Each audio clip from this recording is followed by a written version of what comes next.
I'm Mary Rachel Redman, reporter for Inside Indiana Business. Well, there's no question why our next guest was named an Indiana living legend. From directing a litany of national and international sporting events to helping deliver the 2012 Super Bowl to Indianapolis, Allison Melangton continues to make her mark on the Indiana sports scene. Now Senior Vice President for the events at the Speedway, Melangton is getting ready for the largest single-day sporting event in the world. Needless to say, one busy lady. Allison, it's a pleasure to have you in studio. So let's get right to it. The Indy 500 just around the corner. What's your day-to-day like right now? Well, we have a lot going on now that we've hit the 100-day out mark and counting down towards May. I look at event planning as a huge jigsaw puzzle. So we've got hundreds and hundreds of pieces that we're trying to put together, and those interlocking pieces then cause lots of meetings, lots of communications, lots of collaboration. So I would say most of our days right now are spent going through our planning, refining our planning, and then starting to execute everything as we head into May.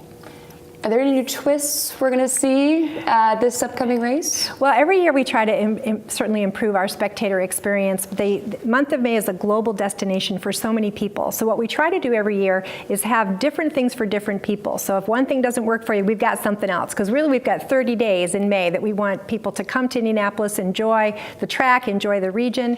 So we've got a couple new things this year. One is we've got tiny houses on property. So we had introduced our glamping experience a few years ago. We're actually putting tiny houses on our property this year, so people will be staying in like little hotels around the property. So that'll be a new experience for us this year to see how that is. We have just finished announcing all of our music talent, and our concert events continue to grow. Our talent continues to get better. We've certainly got A+ talent. So each year we've sort of elevated our spectator experience and tried to make sure that we've got something for everybody that everyone can enjoy. Speaking of something for everyone to enjoy, there's one woman that's going to be making a big debut, her final race, Danica Patrick, ending her career at the Indianapolis Motor Speedway.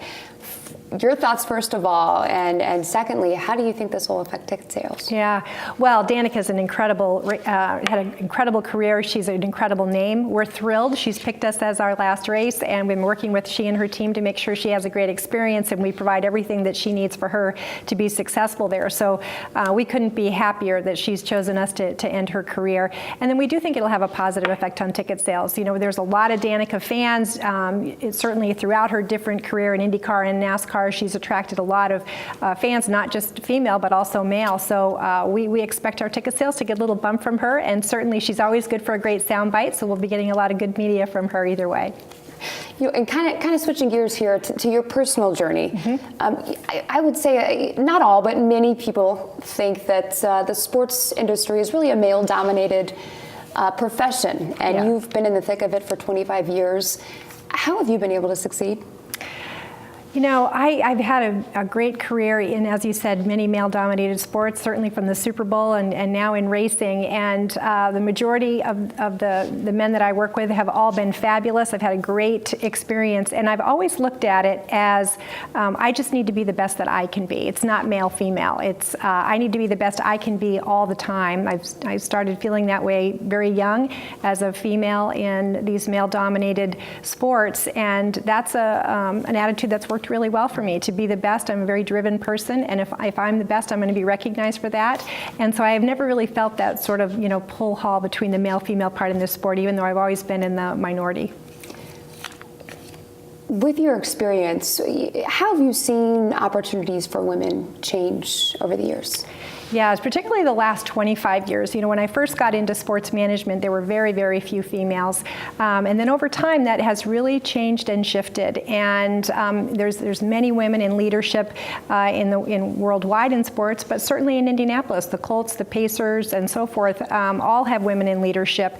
And so I've seen it grow and evolve, and certainly the women that were involved at the very beginning laid a great path for the rest of us. And, you know, I think there's many, many opportunities out there for women in sports, and I haven't felt any prejudice against that because I have been a woman. Any advice? Work hard, be the best at every single thing you do, and you'll absolutely be recognized and have opportunities.